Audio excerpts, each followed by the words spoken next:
nodding there. But first, let me ask you, do you think it's too late for Gordon Brown? Has he reached the point of no return? I think we're on the edge. I really do. And it's the point that Neil made, which is right. He promised change, and there's been no change. And in fact, it's been the same policies, but not as competently handled. So I think we're on the edge. We're on a tipping point if we're not careful. And unless there's some demonstration of real change, I think we've got a real problem on our hands. On the edge? How close to the edge? Very close. I think what Gordon Brown needs to do now is actually have a debate within the party properly and within the community properly. I'd like a leadership election. Let's do it that way. But if we can't have a leadership election, well, now. Now? Yes, if we can't do it in a leadership election, at least let's have a policy debate in which different candidates can put forward their different policies, and then we decide on the way forward. And Neil's right. To promise change and not deliver is the worst of all possible situations to get yourself in.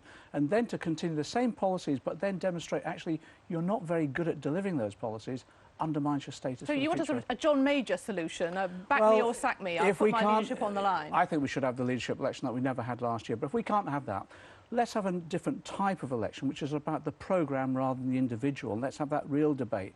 And let's ask Gordon Brown, what do you really stand for and how are you going to deliver? And let others come forward. I want the Blairites to stop plotting in the background for post-election coups and actually come out and say what they stand for. Oh, I want the Brownites to do that. Well, I'm not sure it's pre or post-election. I want them to be honest and say, look, this is what I believe in, this is what I stand for. That's what I did. It's got to be changed. How long has he got? He hasn't got very long. You know, he hasn't got very long at all because it's got weeks. Weeks. I think it's weeks. I don't think it's months. I think it's weeks. Until? Until actually we have that open and honest debate.